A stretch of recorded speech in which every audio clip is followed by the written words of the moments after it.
5 seconds.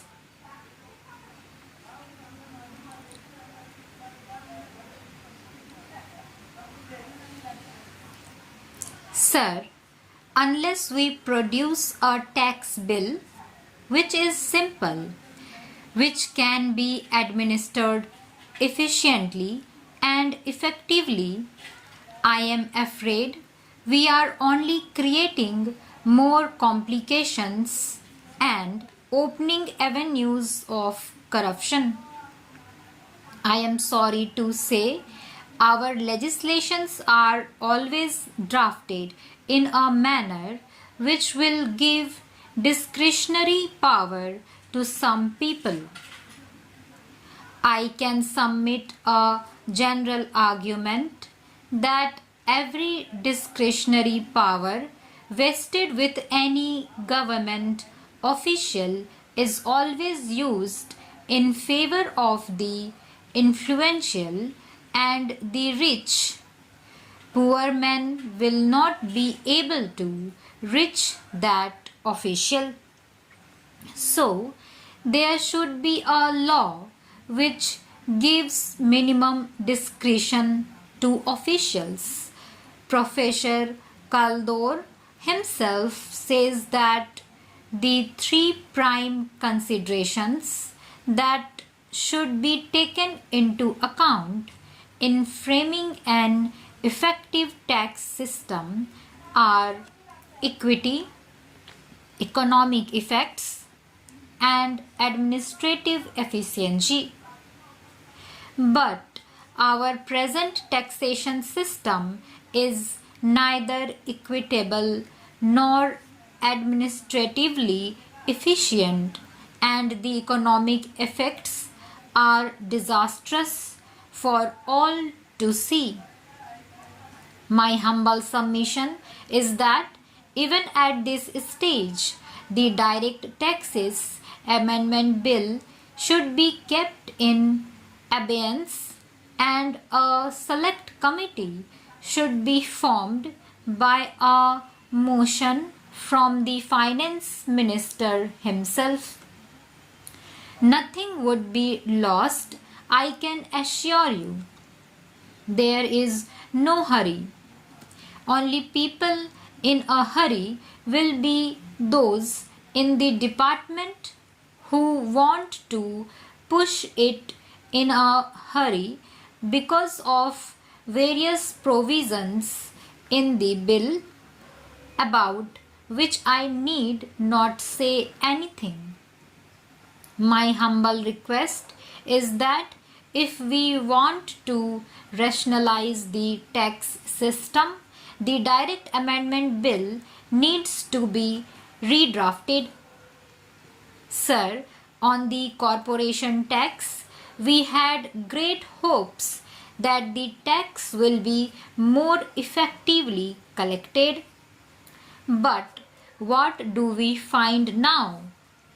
There are ad hoc and arbitrary deletions, disallowances, and additions by the income tax authorities. You promised a simple tax bill in the long-term fiscal policy. Now we had a bill which is not simple.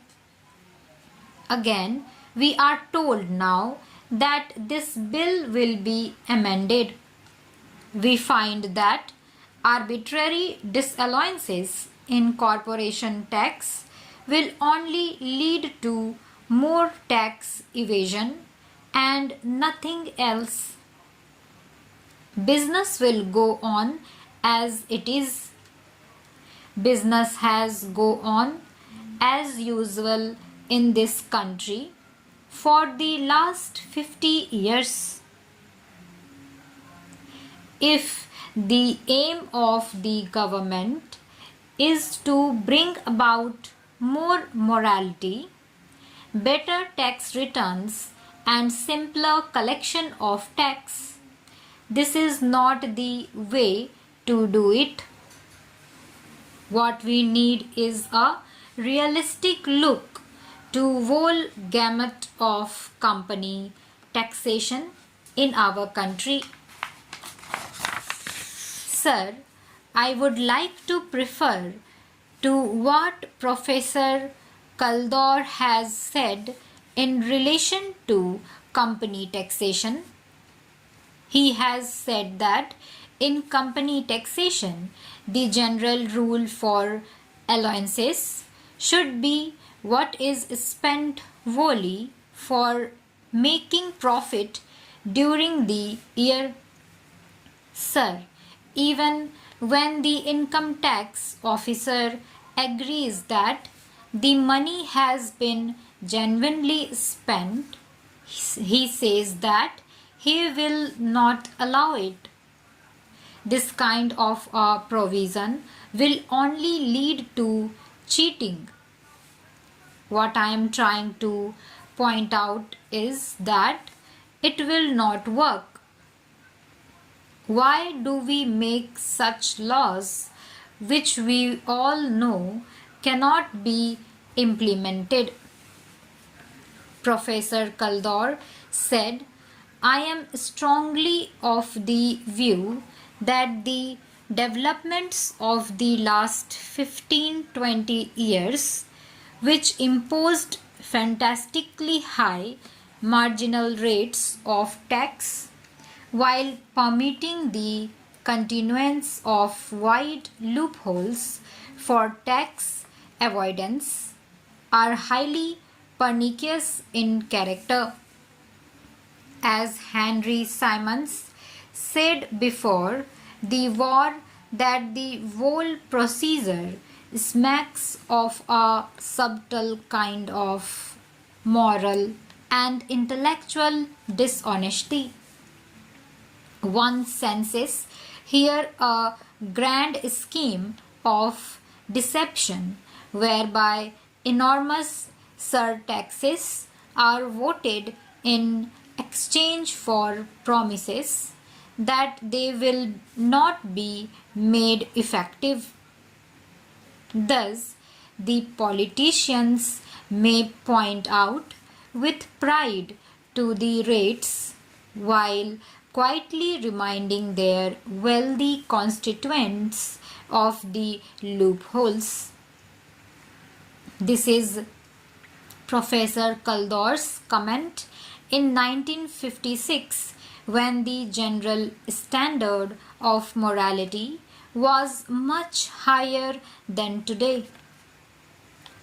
Today, we are making laws which we all understand cannot be implemented. Today, we are giving powers to an income tax officer to straightway make a difference of crores of rupees. There is no correlation between the status of the person who enjoys the power and the power that he wields. There is no correlation. An excise official has got the power to make a difference of probability of crores of rupees. Is it workable? Common sense tells us that it will not work.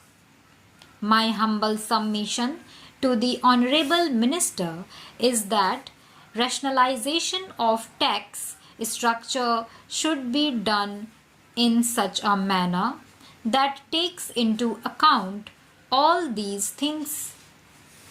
Professor Kaldor's report is with the government. It is on the Indian tax system. Some of the things which we have, code number, GIR number, etc., are according to this report. We have taken all the points, all the additional regulations suggested by Professor Kaldor. We have put, but the pitfalls we have not seen. By marginally changing the rate of tax, the benefit to the dishonest taxpayers can be substantially reduced.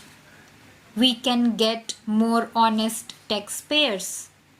Ultimately, no citizen is dishonest, but the law should be made such where the honest get priority over the dishonest.